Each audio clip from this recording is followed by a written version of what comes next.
उठो हंसराज। अच्छे काम के लिए मैं और मेरा आशीर्वाद हमेशा तुम्हारे साथ रहेगा। अपने भक्तों को इशारा करता हूं, संकेत करता हूं और सावधान करता हूं। कौन से रास्ते में कांटे फैले हैं और कौन से रास्ते में फूलों की बरसात, ये भी मैं बताता हूं। भक्तों को सतर्क करना, भक्तों का मार्गदर्शन करना, ये उनका गुरु होने के नाते मेरा कर्तव्य है। रास्ते में यदि कहीं गड्ढा हो तो भक्तों को उसकी सूचना देना एक गुरु का उत्तरदायित्व है। पैसा इंसान की बुद्धि की हत्या करता है, फिर इंसान को उसका हर अपना पराया लगता है, और पैसा इंसान का सबसे करीबी रिश्तेदार। पैसा ही इंसान के अधोपतन की नींव डालता है, और पैसे के कारण ही जिस मालिक के साथ इंसान को कृतज्ञ होना चाहिए उसके साथ कृतज्ञ हो जाता है। पैसों के चक्रव्यूह में फंसा हुआ इंसान मालिक को भूल जाता है, और जब अधोपतन की आखिरी सीढ़ी उतरकर अपने पतन का दरवाजा खुद खोलता है तब उसे मालिक की याद आती है। तब उसे साक्षात्कार होता है कि पैसे के लालच में उसने जितने भी पाप किए हैं उससे मालिक ही उसे मुक्ति दे सकता है, पैसा नहीं। धन तो जीने का एक साधन मात्र है, और मालिक का स्मरण जन्म जन्मांतर के चक्र से मुक्ति देने वाला सबसे बड़ा धन। सबका मालिक एक, जो दूसरों की अंधेरी राहों में रोशनी के दीप जलाता है,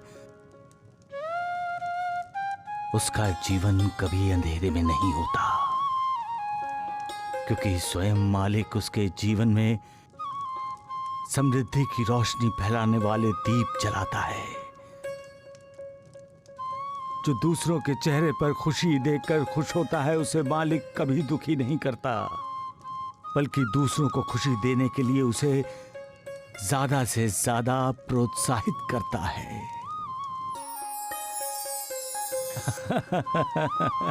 हाँ भाई, इस दुनिया में भगवान हैं और तुम्हारे लिए तो पक्के हैं। जब हमें लगता है कि हमारे लिए दुनिया के सारे दरवाजे बंद हो गए हैं, जब निराशा का अंधेरा मन पर छाने लगता है, तब अचानक कहीं से हमें आशा की किरण दिखाई देती है।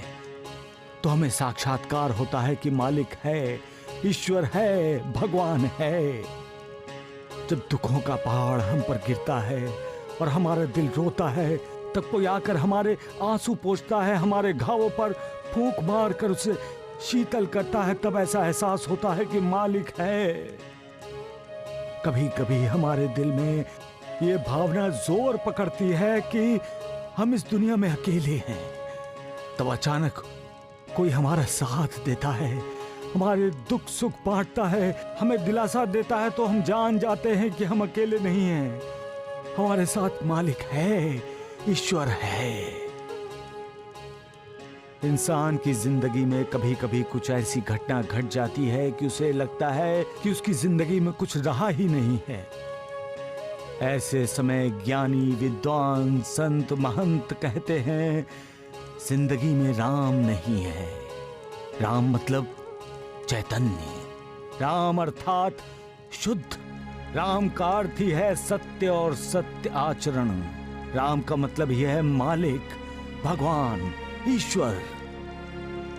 लेकिन यह धारणा गलत है कि जब तक आप सत्य के मार्ग पर हैं, आप राम के साथ हैं।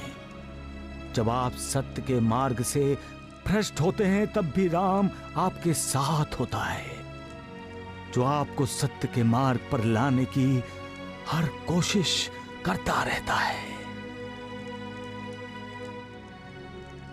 सबका मालिक एक।